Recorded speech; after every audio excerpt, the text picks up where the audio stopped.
श्री कृष्णा अमृतवाणी। श्री कृष्णा की अमृतवाणी गीता के माध्यम से हमें जीवन के विभिन्न पहलुओं को समझाती है। यह वाणी संसार के प्रत्येक व्यक्ति के लिए एक अमूल्य धरोहर है।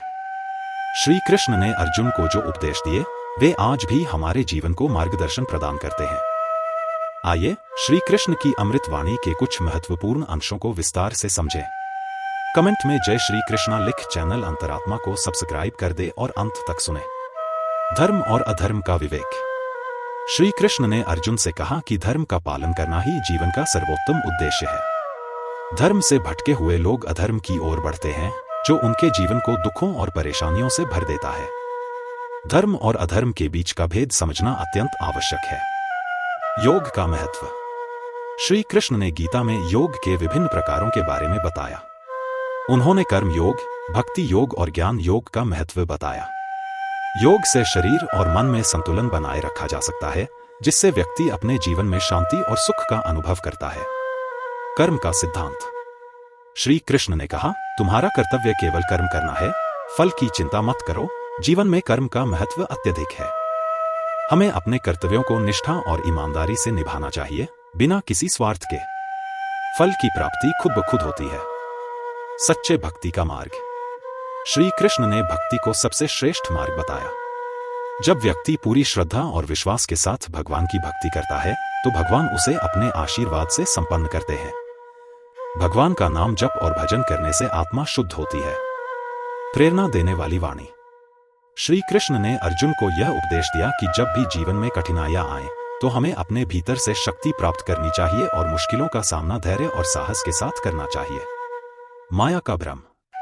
श्री कृष्ण ने माया के प्रभाव को स्पष्ट किया। संसार में हर व्यक्ति माया के आकर्षण में बंधा होता है, जिससे वह सत्य से भटक जाता है। माया के इस भ्रम से बाहर निकलकर सत्य का मार्ग अपनाना चाहिए। साक्षात्कार का महत्व।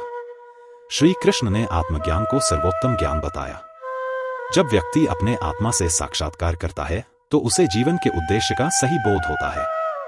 आत्मज्ञान से हर प्रकार की माया और भ्रम समाप्त हो जाता है। सभी धर्मों का सम्मान। श्री कृष्ण ने कहा कि हर धर्म का सम्मान करना चाहिए, क्योंकि हर धर्म अपने तरीके से भगवान की सेवा करता है। सभी धर्मों में समानता है और हमें आपस में प्रेम और सहिष्णुता से रहना चाहिए। शरीर और आत्मा का भेद। श्री कृष्ण ने स्पष्ट किया कि हम केवल शरीर नहीं हैं, बल्कि हम आत्मा हैं। शरीर तो नष्ट होने वाला है, लेकिन आत्मा शाश्वत और अमर है। हमें अपने असली स्वरूप को पहचानना चाहिए और शरीर के भौतिक सुखों से परे आत्मिक उन्नति की ओर अग्रसर होना चाहिए। सकारात्मक सोच का महत्व। श्री कृष्ण ने हमेशा सकारात्मक दृष्टिकोण अपनाने की सलाह दी। जीवन में सकारात्मक सोच रखने से कठिनाइयों का सामना करना आसान हो जाता है। हमें नकारात्मक विचारों से बचते हुए जीवन में सकारात्मक बदलाव लाने का प्रयास करना चाहिए। अहंकार का विनाश। श्री कृष्ण ने अहंकार को विनाश का कारण बताया। जब व्यक्ति में अहंकार बढ़ता है, तो वह आत्मा से दूर होता जाता है। हमें अपने अहंकार को समाप्त कर विनम्रता और सरलता को अपनाना चाहिए। समाज के प्रति जिम्मेदारी। श्री कृष्ण ने हमें यह सिखाया कि समाज के प्रति हमारी जिम्मेदारी बनती है। हमें अपने कर्तव्यों को समझकर समाज में योगदान देना चाहिए। यह हमारी आत्मा के उन्नति का मार्ग है। विरक्ति और मोह का त्याग। श्री कृष्ण ने मोह और वासना से दूर रहने की सलाह दी। जब व्यक्ति किसी वस्तु या व्यक्ति के प्रति मोह करता है, तो वह अपनी आत्मिक शक्ति को खो देता है। मोह का त्याग करके हम स्वतंत्रता की ओर बढ़ सकते हैं। शांति और संतुलन का महत्व। श्री कृष्ण ने कहा कि शांति और संतुलन जीवन के सबसे आवश्यक पहलू हैं। हमें न तो अत्यधिक खुशी का अनुभव करना चाहिए और न ही अत्यधिक दुख का। जीवन में संतुलन बनाए रखना बहुत जरूरी है। भय से मुक्त होना। श्री कृष्ण ने अर्जुन को यह सिखाया कि भय केवल भ्रम है। जब व्यक्ति अपने आत्मा को पहचानता है, तो उसे किसी भी चीज का भय नहीं होता। आत्मा शाश्वत है और भय से मुक्त है। आत्मसमर्पण। श्री कृष्ण ने अर्जुन से कहा, मुझे समर्पित हो जाओ, मैं तुम्हें सभी कष्टों से मुक्त कर दूंगा। आत्मसमर्पण से ही भगवान की कृपा प्राप्त होती है। जब हम अपने अहंकार और स्वार्थ को छोड़कर भगवान के चरणों में समर्पित होते हैं, तो वह हमारी मदद करते हैं। जीवन के उद्देश्य का समझना। श्री कृष्ण ने जीवन के उद्देश्य को समझाते हुए कहा कि हमारा मुख्य उद्देश्य आत्मा का उन्नति और परमात्मा से मिलन है। हम इस संसार में आए हैं ताकि हम अपने आत्मा को शुद्ध करें और भगवान के साथ एकत्व प्राप्त करें। सच्चे प्रेम का मार्ग। श्री कृष्ण ने प्रेम को सर्वोत्तम धर्म बताया।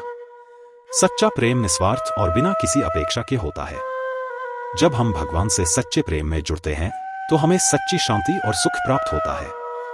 सपनों का महत्व। श्री कृष्ण ने कहा कि सपने केवल वास्तविकता के प्रतीक होते हैं। हम अपनी आंखों में किसी उद्देश्य के लिए सपना देख सकते हैं, लेकिन उसे पूरा करने के लिए हमें कार्य करना जरूरी है। भविष्य की तैयारी। श्री कृष्ण ने हमें भविष्य के प्रति सचेत रहने की सलाह दी। वर्तमान में कर्म करते हुए हमें भविष्य के लिए उचित तैयारियां करनी चाहिए। हमें कभी भी वर्तमान को नजरअंदाज नहीं करना चाहिए, क्योंकि वही भविष्य का निर्माण करता है। आध्यात्मिक उन्नति। श्री कृष्ण ने आध्यात्मिक उन्नति को सबसे बड़ा लक्ष्य बताया।